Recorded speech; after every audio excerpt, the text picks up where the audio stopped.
하나님의 말씀은 열왕기하 4장 29절에서 37절 말씀입니다. 열왕기하 4장 29절에서 37절 말씀입니다. 구약성경 567면입니다. 엘리사가 게하시에게 이르되 내 허리를 묶고 내 지팡이를 손에 들고 가라. 사람을 만나거든 인사하지 말며 사람이 내게 인사할지라도 대답하지 말고 내 지팡이를 그 아이 얼굴에 놓으라 하는지라. 아이의 어머니가 이르되 여호와께서 살아계신가? 당신의 영혼이 살아계심을 두고 맹세하노니 내가 당신을 떠나지 아니하리이다. 엘리사가 이에 일어나 여인을 따라가니라. 게하시가 그들보다 앞서가서 지팡이를 그 아이의 얼굴에 놓았으나 소리도 없고 듣지도 아니하는지라. 돌아와서 엘리사를 맞아 그에게 말하여 아이가 깨지 아니하였나이다 하니라. 엘리사가 집에 들어가 보니 아이가 죽었는데 자기의 침상에 눕혔는지라. 들어가서는 문을 닫으니 두 사람뿐이라. 엘리사가 여호와께 기도하고 아이 위에 올라 엎드려 자기 입을 그의 입에, 자기 눈을 그의 눈에, 자기 손을 그의 손에 대고 그의 몸에 엎드리니 아이의 살이 차차 따뜻하더라. 엘리사가 내려서 집안에서 한번 이리저리 다니고 다시 아이 위에 올라 엎드리니 아이가 7번 재채기 하고 눈을 뜨는지라. 엘리사가 게하시를 불러 저 수냄 여인을 불러오라 하니 곧 부르매 여인이 들어가니 엘리사가 이르되 내 아들을 데리고 가라 하니라. 여인이 들어가서 엘리사의 발 앞에서 땅에 엎드려 절하고 아들을 안고 나가니라. 아멘. 우리는 우리와 함께 하시는 하나님을 믿습니다. 그래서 하나님의 뜻을 따르는 사람이기를 원합니다.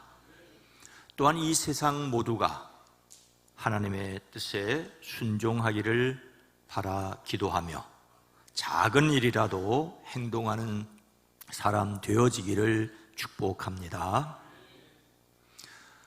그렇게 무덥고 비가 많이 오는 지난 여름인가 싶더니 벌써 가을이 끝난 것처럼 날씨가 제법 쌀쌀합니다. 참 세월 빠르다는 생각을 지울 수 없습니다. 그런데 이 세월이 얼마나 빠르다고 표현할 수 있을까요? 한자로 세월을 해, 세와 달, 월자를 씁니다. 글자 그대로 말하자면 세월이란 해와 달이 흘러가는 시간을 말하지요. 그런데 해와 달이 얼마나 빠른지 그 속도를 계산해 본다면 어떨까요? 하루를 24시간, 1년을 365일이라고 하지요. 지구가 스스로 한 바퀴를 돌아 밤과 낮을 만드는 것을 하루라고 하는데 이 하루를 24시간으로 나누어 이를 지구의 자전이라고 합니다.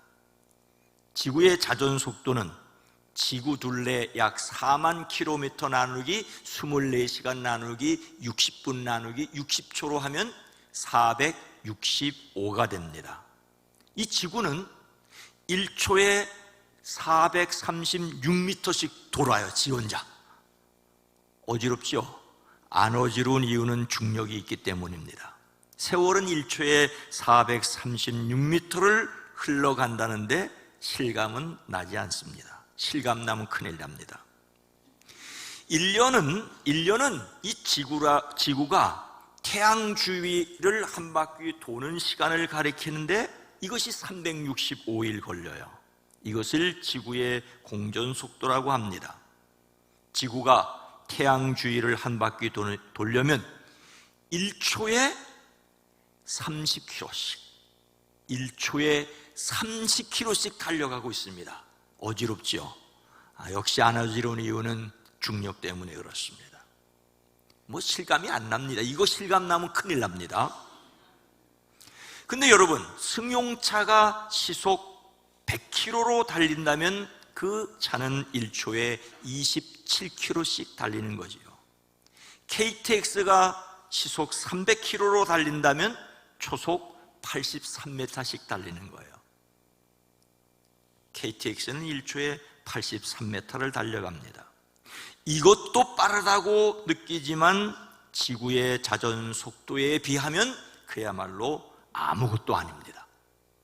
이 세월이라고 하는 것은 승용차 속도보다 16배 빠르고 KTX보다 5배나 빠르다고 표현할 수 있지만 이것은 비교가 될 수 없는 것이지요. 그런데 여러분, 우리 눈앞에서 KTX보다 5배나 빠른 것이 지나갔다고 생각해 보십시오. 그 속도가 얼마나 빠릅니까? 그런데 세월이 그렇다고 하는 것이지요. 성경은 우리의 연수가 70이요 강건하면 80이라도 그 연수의 자랑은 수고와 슬픔뿐이요 신속히 가니 우리가 날아가나이다라고 말하고 있습니다. 그러니 우리가 어떻게 살아야 할까요? 성경은 계속해서 우리에게 우리 날 계수함을 가르치사 지혜로운 마음을 얻게 하소서라고 말하고 있습니다. 세월 참 빠르니 어떻게 살아야 할지 깊이 생각하여 지혜를 얻으라고 말합니다. 세월을 생각하여 지혜롭게 되는 이 가을이 되기를 주의 이름으로 축복합니다. 오늘 말씀은 선지자 엘리야를 이어 하나님을 섬기게 된 선지자 엘리사가 수많은 기적을 일으킨 것 중에 하나입니다. 이 말씀을 통하여 누가 생명 주관하는지를 들으려고 합니다. 31절 말씀입니다.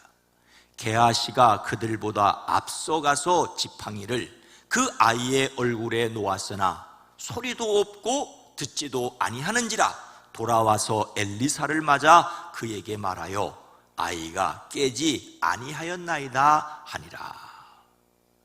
하루는 엘리사가 수넴이라고 부르는 마을을 지나가게 되었는데 그곳에 한 부유한 여인이 있었습니다. 그 부인은 자기 남편에게 말하여 옥상에 작은 다락방 하나를 만들어 엘리사가 그곳에 들를 때 쉬도록 하였습니다. 그 가정에 자식이 없었는데 엘리사는 하나님께서 그 가정에 아들을 주실 것이라고 했고 그리고 그 여인이 아들을 낳았습니다. 근데 그 아이가 서너 살 정도가 되던 어느 날 갑자기 아이고 머리야 하더니 비명을 질렀습니다. 그 아이는 점심때까지 어머니의 무릎에 누워있다 마침내 죽고 말았습니다. 늙음하게 얻어 눈에 넣어도 아프지 않을 어린 자식이 자기 무릎에서 죽어가는 것을 어머니는 안타깝게도 지켜보아야 했습니다. 얼마나 큰 슬픔이겠습니까? 그런데 수넴 여인은 엘리사의 방에 있는 옥상으로 올라가 그가 눕던 침대 위에 그 아이를 눕히고 문을 닫고 나왔습니다. 이것은 엘리야가 자기 침상에서 사르밧 여인의 죽은 아이를 살렸던 사실을 기억한 의도적인 행동이었을 것입니다. 엘리야가 사르밧 여인의 죽은 아들을 안고 그가 머물던 다락방으로 올라가 자기 침대에 누워놓고 하나님께 부르짖어 기도할 때 하나님께서 그 아이의 호흡을 돌려주셨었습니다. 수넴 여인은 엘리사가 엘리야와 같은 일을 해주기를, 그래서 하나님께서 자기 아들을 다시 살릴 수 있게 하시리라는 믿음을 가졌습니다. 수넴 여인은 남편에게 얼른 가서 하나님의 사람에게 다녀오겠다고 합니다. 당시 엘리사가 머물고 있던 갈멜산과 수넴의 거리는 약 24km 정도였습니다. 그녀는 나귀의 안장을 지우고 일꾼에게 말하기를 내가 말하기 전까지는 늦추지도 말고 힘껏 달려가자라고 하였습니다.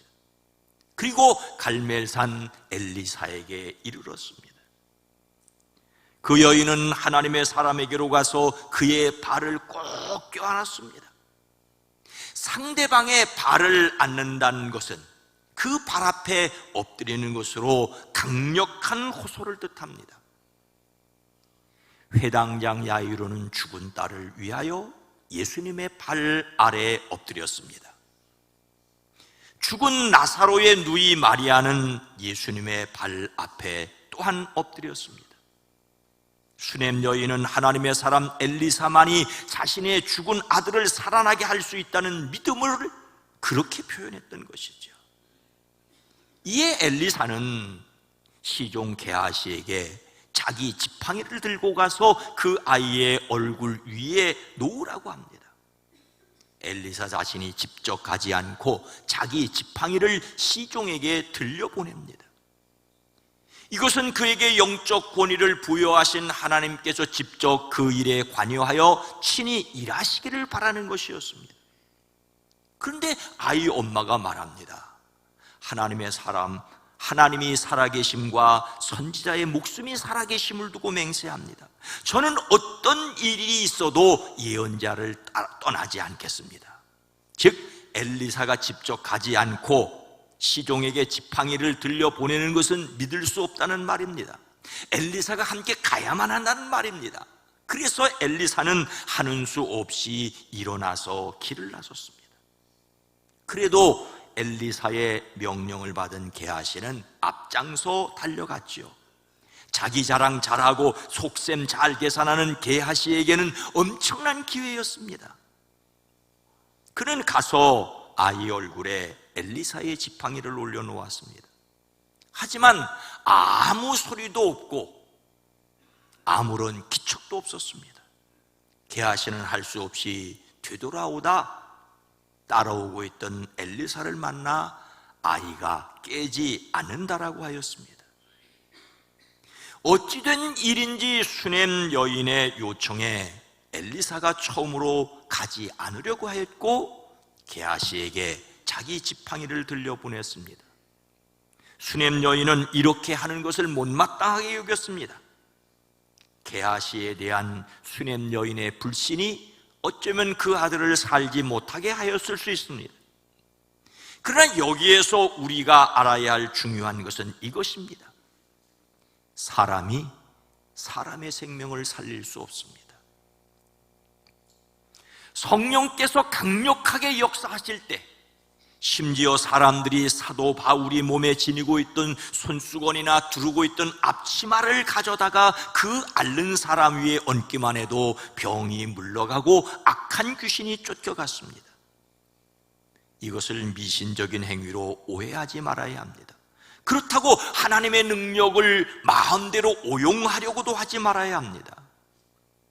요즘 의료 기술이 발달을 하고 이전에는 생각하지도 못했던 병을 고치는 것은 매우 바람직하지요. 그리스도인이라고 해서 치료를 거부해야 할 일은 전혀 아닙니다. 의료 기술이 발전되고 더 많은 사람이 혜택받는 일에 믿음의 사람들이 더 많이 이바지해야 합니다.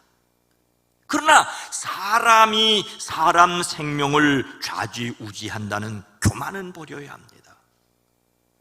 사람은 최선을 다하고 기다리는 겸손함을 가져야 합니다.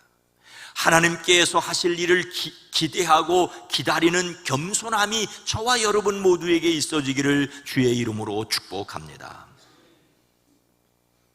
그러면 누가 사람 생명을 살게 하십니까? 35절입니다. 엘리사가 내려서 집안에서 한번 이리저리 다니고 다시 아이 위에 올라가 엎드리니 아이가 7번 재채기하고 눈을 뜨는지라. 엘리사가 집안에 들어가 보니 아이는 죽어 있었고 죽은 아이는 엘리사의 침대에 누워 있었습니다. 그가 죽었다는 사실을 다시 한번 분명하게 보여줍니다. 다만 아이를 엘리사의 침대에 누워 있다는 것은 하나님의 사람이 오기만 하면 죽은 아들도 살아날 것이라는 믿음이 수냄 여인에게 있었다는 것을 보여줍니다. 수냄 여인의 이런 믿음을 죽은 아들의 생명에 대한 맹목적인 미련이나 기대라고 할 수는 없습니다. 그녀는 엘리사를 하나님이 세우신 선지자라고 신뢰했습니다. 엘리사의 말대로 세상에 태어난 아들이 엘리사를 통하여 다시 살아날 것을 믿었습니다. 수냄 여인은 흔들리지 않는 믿음을 가졌습니다. 이런 여인의 믿음에 호응이라도 하려는 듯 엘리사는 혼자 방 안으로 들어가 문을 닫았습니다. 그는 하나님께 기도하였습니다. 여기서 기도한다는 말은 탄원한다는 뜻으로 하나님께 간곡히 호소한다는 말입니다. 그런가 하면 자기 자신을 판단한다는 뜻으로 크게 뉘우쳤다는 뜻으로도 볼 수 있습니다. 어떤 경우이든지 간곡하게 기도하는 자세를 나타냅니다. 엘리사는 전심으로 하나님을 의지하여 하나님께서 친히 일하시기를 간절히 바랐습니다. 앞서 엘리사는 하나님께서 수냄 여인이 겪는 고통을 자기에게 감추고 알려주지 않으셨다고 하였지도, 그라고 해서 모든 것을 다 알고 모든 것을 다 행할 수 있는 것은 아니었습니다. 그래서 그는 하나님께 간절히 기도합니다. 하나님의 사람이 할 수 있는 가장 큰 특권은 바로 하나님께 기도하는 것입니다. 이것은 우리도 본을 받아야 할 일반적인 원리입니다. 하나님을 믿는 사람이 할 수 있는 가장 큰 특권은 기도입니다. 필요한 도움을 베푸시는 하나님께 도움을 얻기 위해 매일 기도하는 저와 여러분이 되기를 주의 이름으로 축복합니다. 그런데 다음에 이어지는 엘리사의 행동은 일반적이지 않습니다. 그는 죽은 아이가 누워있는 자기 침대 위로 올라가서 그 아이 위에 자신의 몸을 포개었습니다. 자기 입을 아이의 입에, 자기의 눈을 아이의 눈에, 자기의 손을 아이의 손 위에 놓고 어른이 작은 아이 위에 웅크렸습니다. 이것은 스승 엘리야가 사르밧 여인의 죽은 아들을 살릴 때 하였던 행동과 흡사합니다. 이것은 엘리사가 엘리야를 이은 하나님의 사람 엘리야의 영감을 갑절이나 받았다는 뜻입니다. 그러나 이것은 일반적이지 않습니다. 자신을 통하여 하나님의 능력이 나타나기를 간절하게 바라는 상징적인 행동입니다. 그런데 아이의 몸이 따뜻해지기 시작하는 것이 아니겠습니까? 그 아이의 소생을 간절히 바라며 최선의 노력을 다하는 그에게 하나님께서 응답하셨습니다. 하나님께서 응답하셨습니다. 하지만 아이는 쉽게 다시 살아나지 않았습니다. 엘리사는 잠시 내려앉았다가 집안 이곳저곳을 한번 거닌 다음에 다시 올라가 그 아이 몸 위에 몸을 포개었습니다. 엘리사가 집안에서 한번 이리저리 다니고라는 말은, 그리고 그는 한 번은 이리로 그리고 한 번은 저리로 집을 걸어 다녔다는 것을 뜻하는데, 사람이 걱정과 초조함을 느낄 때 하는 행동을 가리킵니다. 엘리사가 자신의 이름이나 능력으로 아이를 살렸다는 말이 아닙니다. 다만 그는 하나님께서 하시기를 간절히 사모하였을 뿐입니다. 이렇게 엘리사가 아이가 누워있는 방 안을 왔다 갔다 한 것은 아이의 몸이 점차 따뜻해진 이후에도 깨어 일어나기까지 상당한 시간이 걸렸음을 말합니다. 하나님의 응답이 단번에 나타난 것이 아니라 차츰차츰 나타났습니다. 엘리사는 아이의 완전한 소생을 위해 하나님께서 일하시기를 계속 기도했을 뿐입니다. 마침내 그 아이가 7번이나 재치기를 한 다음에 눈을 떴습니다. 여기서 7이라는 수가 성경 본문에서는 의도적으로 강조되었습니다. 7은 6 다음 8 전에 나오는 숫자를 의미하지만 거룩한 완전수, 하나님의 수, 그래서 완전함과 승리와 안식, 때로는 무한한 시간을 가리킵니다. 죽음에서 완전한 생명의 회복을 가리킵니다. 그런데 여기서 우리가 기억해야 할 것이 있습니다. 이렇게 놀라운 일에 쓰임받은 엘리사에게 사람들은 주목하는 것이 당연할 수 있습니다. 하지만 성경이 말씀하려는 사실은 엘리사가 아니라 하나님께 집중하라는 것입니다. 오늘 말씀은 엘리사의 능력이 아니라 하나님께서 일하셨다는 것을 보여주고 있습니다. 엘리사가 기도할 때 단번에 아이 생명을 돌려주지 않으신 것은 그로 오직 하나님만 의지하도록 하신 것입니다. 어쩌면 그를 단련시키려는 하나님의 훈련 방법이라고 할 수 있습니다. 사람이 다른 사람의 생명 연장에 도움을 줄 수는 있지만 그 생명을 주관하시는 분은 오직 하나님이라는 사실을 말씀하고 있습니다. 하나님께서 생명 주관하심을 알아야 합니다. 바울이 손수건이나 앞치마를 가져다가 앓는 사람 위에 얹기만 해도 병이 물러가고 악한 귀신이 쫓겨갔죠. 근데 정작 바울 자신의 병은 고치지 못했습니다. 그에게는 그가 사탄의 하수라고 부르는 고통이 있었습니다. 그것이 안질이었던 간질이었던 그는 그것이 떠나기를 하나님께 3번이나 작정하고 간청을 했습니다. 하지만 그가 받은 엄청난 계시들 때문인지, 사람들이 그를 과대평가하지 못하도록 하기 위함인지, 그를 교만하게 되지 못하도록 하기 위함이신지 그의 몸에 그 가시를 그냥 두셨습니다. 오히려 그의 기도에 응답된 말씀은 내 은혜가 내게 족하다, 내 능력은 약한 데서 완전하게 된다는 것이었습니다. 그래서 바울은 자신의 약한 것 자랑하기를 기뻐하였습니다. 우리는 자기 필요를 간절히 기도해야 합니다. 다만 하나님께서 하나님의 거룩한 뜻을 이루심을 믿어야 합니다. 엘리사가 모든 힘을 다하여 기도한 후에 살아난 아이를 그 어머니에게 돌려주었습니다. 우리는 다만 하나님의 은혜와 능력의 통로가 되기를 바라고 기도해야 합니다. 하나님께서 우리와 우리 교회를 통하여 일하시기를 간구해야 합니다. 하나님께서 생명 주관하심을 우리를 통하여 드러내기를 주의 이름으로 축원합니다. 그래서 우리가 믿어야 할 것이 있습니다. 시편 36편 9절 말씀입니다. 함께 읽습니다. 진실로 생명의 원천이 주께 있사오니 주의 빛 안에서 우리가 빛을 보리이다. 다윗의 시입니다. 다윗은 자신에게 인간의 사악함이 함께 있음을 보았습니다.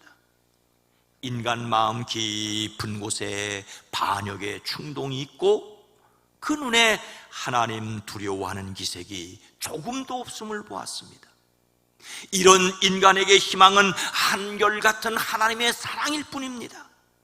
사람이 의지하고 돌아가야 할 생명의 원천이 하나님께 있음을 다윗은 고백하였습니다. 그런데 우리는 여기에서 사람의 목숨을 넘어 영원한 생명의 원천이 어디에 있는지를 생각해 볼 수 있습니다. 요한복음 14장 6절입니다. 함께 읽습니다. 예수께서 이르시되 내가 곧 길이요 진리요 생명이니 나로 말미암지 않고는 아버지께로 올 자가 없느니라. 예수님께서 제자들의 발을 씻겨주시면서 그들이 서로 섬겨야 할 것을 말씀하십니다. 그 제자들 가운데 한 사람이 자기를 팔아 십자가에 돌아갈 것을 말씀하십니다. 베드로가 3번씩이나 모른다고 할 것을 말씀하십니다. 그러자 근심하는 그 제자들에게 너희는 마음에 근심하지 말아라, 하나님을 믿고 또 나를 믿으라고 말씀하십니다.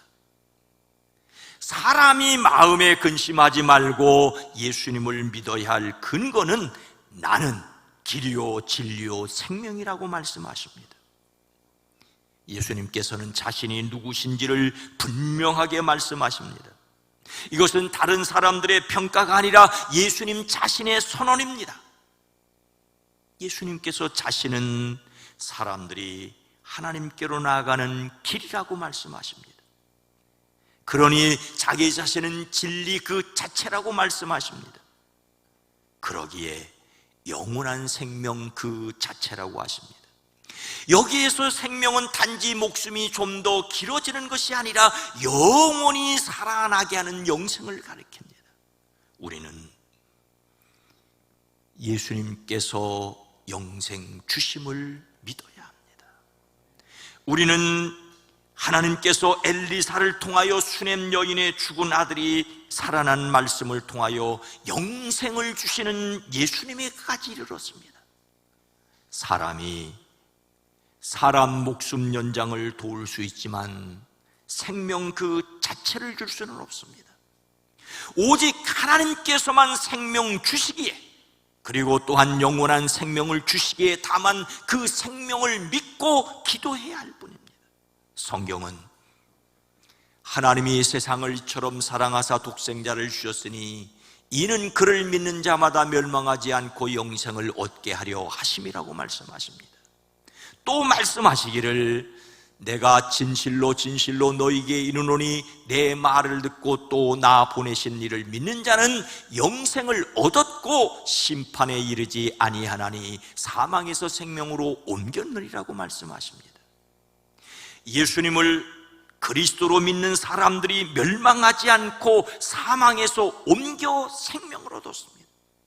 그런데 사람이 이런 믿음을 가지려면 어떻게 해야 하겠습니까? 들어야 합니다. 믿음은 들음에서 나기 때문이죠. 들어본 적도 없는데 어떻게 믿을 수가 있겠습니까? 그러면 사람이 들으려면 어떻게 해야 할까요? 말씀을 선포하여 전하여 들려주어야 합니다. 물론 듣고도 믿지 않은 사람들도 많습니다.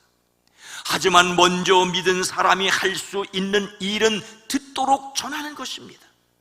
사람이 전하는 말을 듣고 믿는 것은 그 사람에게 임하는 하나님의 은혜입니다. 다만 우리는 그 사람이 듣든지 아니 듣든지 알려야 하는, 듣게 하는 책임이 있습니다.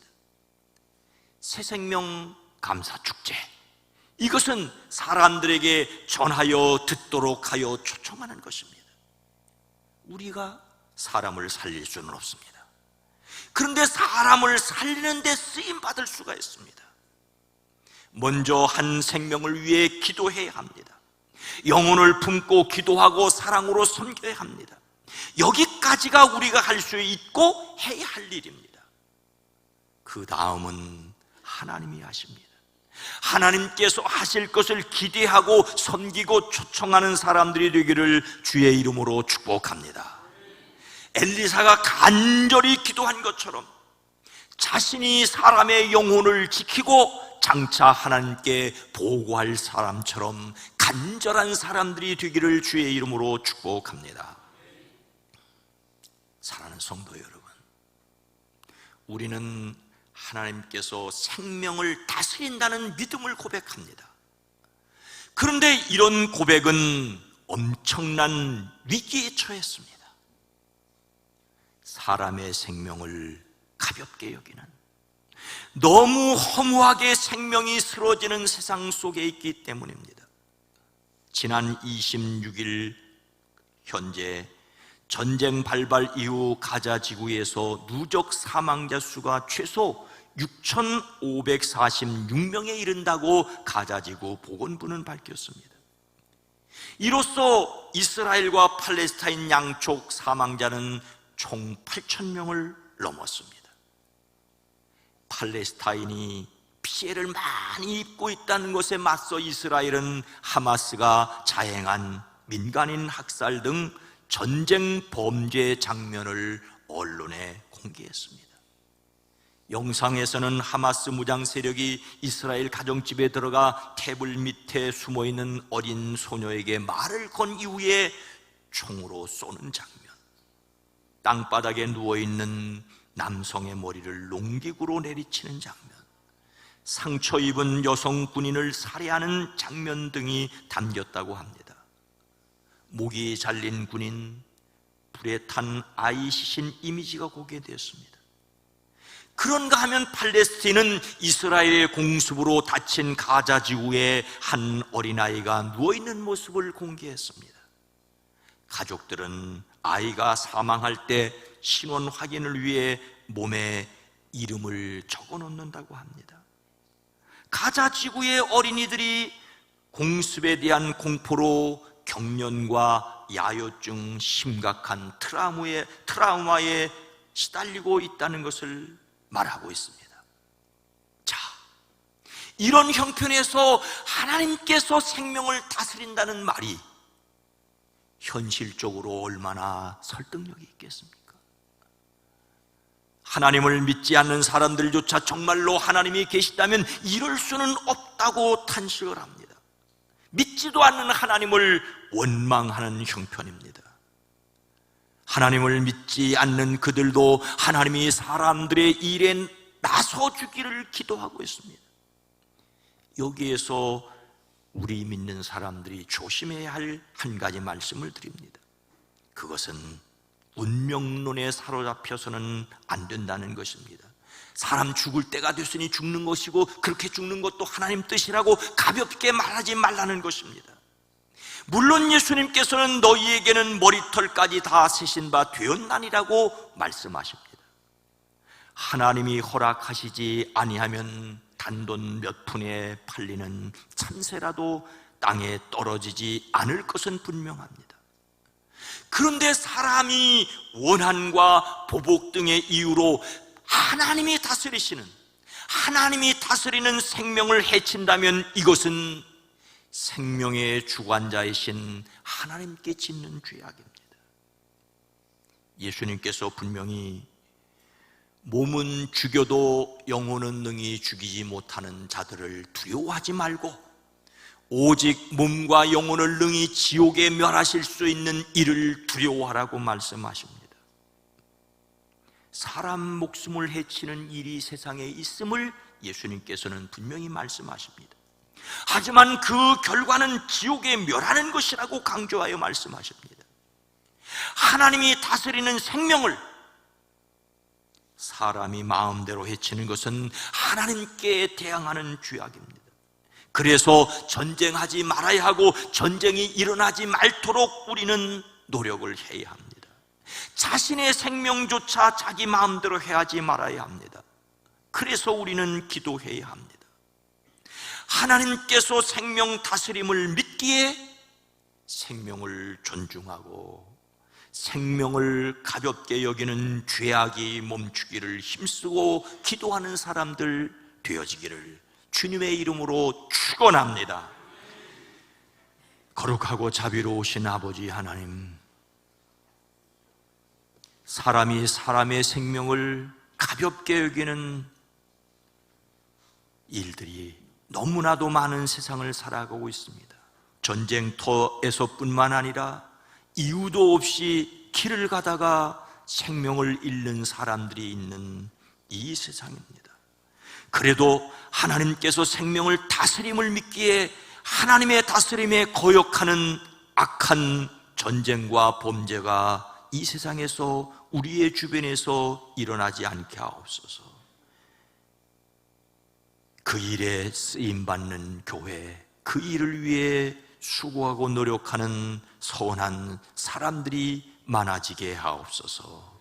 예수님의 이름으로 간절히 기도드리옵나이다. 아멘.